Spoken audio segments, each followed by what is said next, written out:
Final part of William Blake's poem London Now, and Blake concludes with the idea that death is all around, that there's no escape from eventual death, and actually for the poor that death isn't so eventual as almost always round the corner because of that high mortality rate. And remember, conclusions are incredibly important. It's the last thing that the poet wants you to read, the last image and thought that the poet wants you to leave the poem with and to fill your head and to imagine and wonder afterwards. So conclusion's really, really important. And today's key quote is the conclusion, the final couple of words of the poem. So the final stanza, but most through midnight streets I hear how the youthful harlot's curse blasts the newborn infant's tear and blights with plagues the marriage hearse. Now it's a final stanza full of emotion, full of anger, full of passion from William Blake, and it's full of depressing imagery. So let's start with the youthful harlot's curse.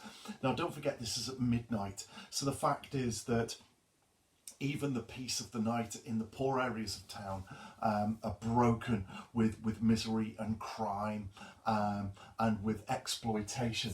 The youthful harlots, let's establish first of all a harlot is a prostitute.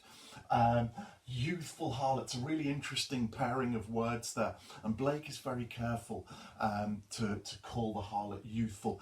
This is not a choice for the woman. This is the only way that she can survive and feed her children, by selling herself for sex. And it's that youth being lost, being forced into sexual exploitation. And of course it's only the rich who use the prostitutes because they're the only ones who can afford that money.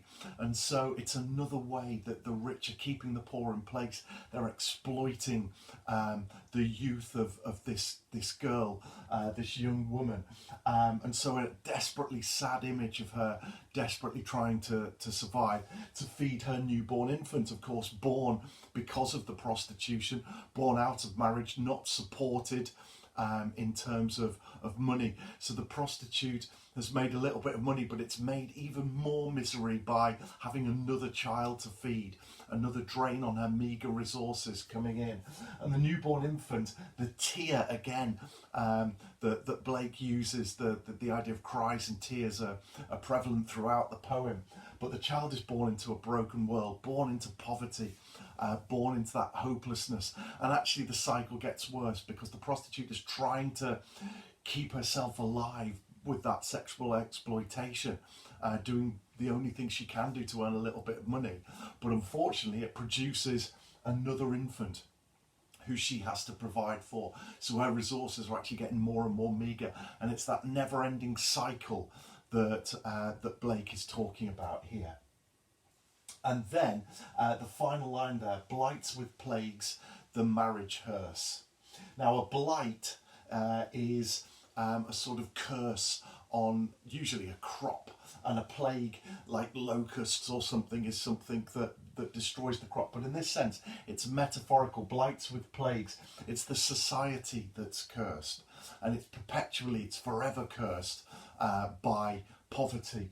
There's no escape from it, and every single instance in that society leads to depravity, leads to more poverty, leads to crime, leads to barely existing at all. Blights with plagues the marriage hearse. Now again, we know what marriage is. A hearse, for those who don't know, is the funeral car. And that therefore creates an oxymoron, two words that don't really go together, put together in a phrase for a particular purpose, opposite words usually, marriage hearse. So we've got marriage as an idea of joy, the culmination obviously of love, and the hearse, the connection, the imagery of death. And so there's lots you can get there. First of all, you've got the fact that any joy for anyone is brief.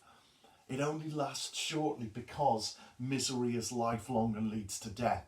So Blake is suggesting that this misery is only briefly joyful. Misery lasts forever. All good things in life are destroyed.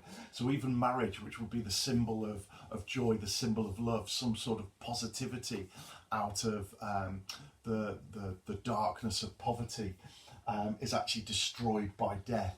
And also I've talked throughout these different parts about the ever-present mortality rate. Death was so common and so prevalent in 1793 when Blake was writing for the poor, because of the spread of illness around the slums, because of the appalling quality of the water, which led to cholera, typhoid, diphtheria, diseases that couldn't be solved and cured in the poor quarters of London. And so even in joy, death is present. People were dying very, very young. So a very, very miserable end to what is quite a miserable poem. But it's the anger that comes through that's most important here. It's Blake's plea for the poor to rise up.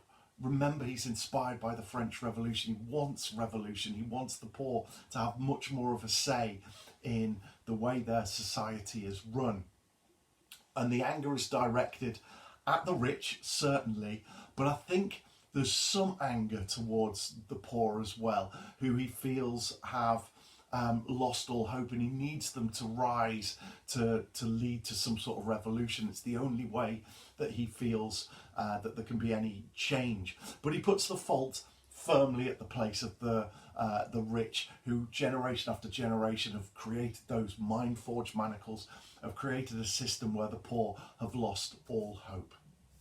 So, in terms of the key themes of this poem, you've got the power of society. And therefore, the power of society, it goes best with poems like Checking Out My History, where John Agard, of course, is talking about the British education imposed upon his Caribbean culture. And we've got that sense of state control here as well. It would go quite nicely with My Last Duchess, which is an all-powerful ruler, the Duke of Ferrara, and the difference really in the Duke of Ferrara's case, he'd killed his last Duchess, he'd killed his last wife, whereas here it's on a wider scale, so you've got the misuse of power in society. You might also therefore link that to Ozymandias, and Ozymandias has an extra link there because there's that sense with the Chartered Thames in London that nature is being used as a sense of power. Man is trying to establish its power over nature. And in Ozymandias, the opposite is true. Although Ozymandias tries to have power over all of nature and all of creation, actually nature wins in the end. So you've got some nice links between those poems.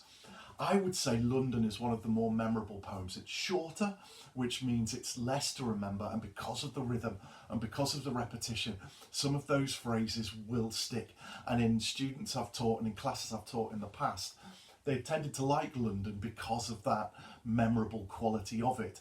And there's so many good quotes that you can squeeze and get those three inferences out of, that it makes a good poem for that sort of state control, that power of individuals or the ruling class, the difference between the rich and the poor.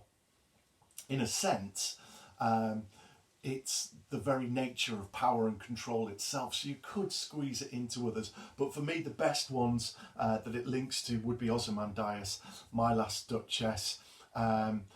It possibly goes a little bit with Prelude because of that hint of nature, but I don't think it's a poem about nature in itself.